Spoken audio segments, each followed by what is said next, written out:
Okay, so ngayon mga guys is mayroon tayong natanggap na white mamba. So ito naka-boreless na ito siya nung dinala sa atin mga guys. Wala na yung kanyang cover.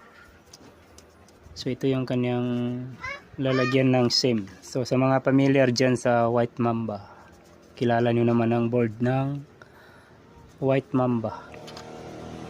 So ito hindi siya power mga guys, ayaw niya mag-on. So nung chinik ko siya mga guys is ito yung may problema.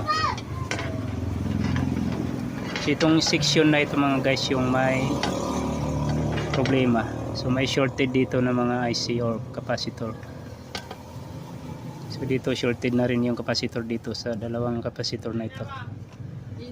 So ngayon try natin siyang i-repair mga guys, kung makaya natin siya. So mayroon lang tayong kailangang palitan dito na IC. So try natin kung may mahanapan tayo ng kaparehas nito. Itong mga IC na ito mga guys.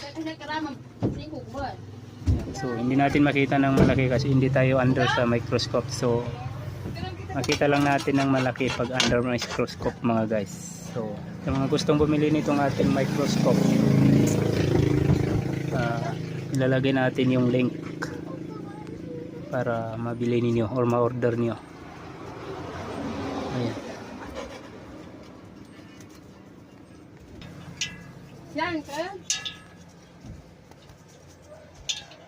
Ayan mga guys, dyan sa mga IC na yan mga idol is mayroon dyang IC na sira or shorted, kaya siya nagkakaroon ng shorted sa mga ibang pisa at ayaw niyang mag-andar.